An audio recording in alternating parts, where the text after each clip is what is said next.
Mobile টিপা বাদ দিয়ে একটু পড়তে বস। দেখ পাশের বাড়ির মেয়েটা কত পড়ে।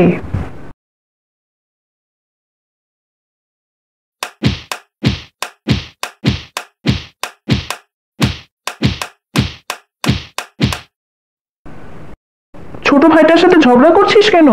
পাশের বাড়ির মেয়েটা কি তার ছোট ভাইয়ের সাথে ঝগড়া করে? তোদের আর কিচ্ছু শিখাতে পারলাম না, যত সব।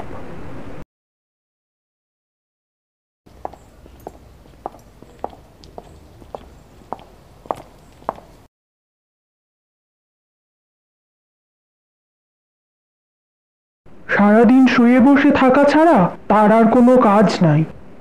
এই বয়সী মেয়েরা নিজের কাপড় নিজে ধোয়, নিজেই শুকাতে দেয়, নিজেই ভাঁজ করে আর নিজেই সুন্দর করে আলমারিতে তুলে রাখে। পাশের বাড়ির মেয়েটা তো রান্নাও করতে পারে। আমার হয়েছে যত জ্বালা, সব কাজ যেন আমার একার। এই যে কাপড় ভাঁজ করে দিয়ে গেলাম, আলমারিতে তুলে রাখ। একটু পরে এসে যদি দেখি তুলে না রেখেছিস না, খবর আছে তোর। আম্মু, জানো কি হইছে? কি হইছে? পাশের বাড়ির মেয়েটা এইচএসসিতে অঙ্ক পরীক্ষায় ফেল করছে। মা, কি বলিস?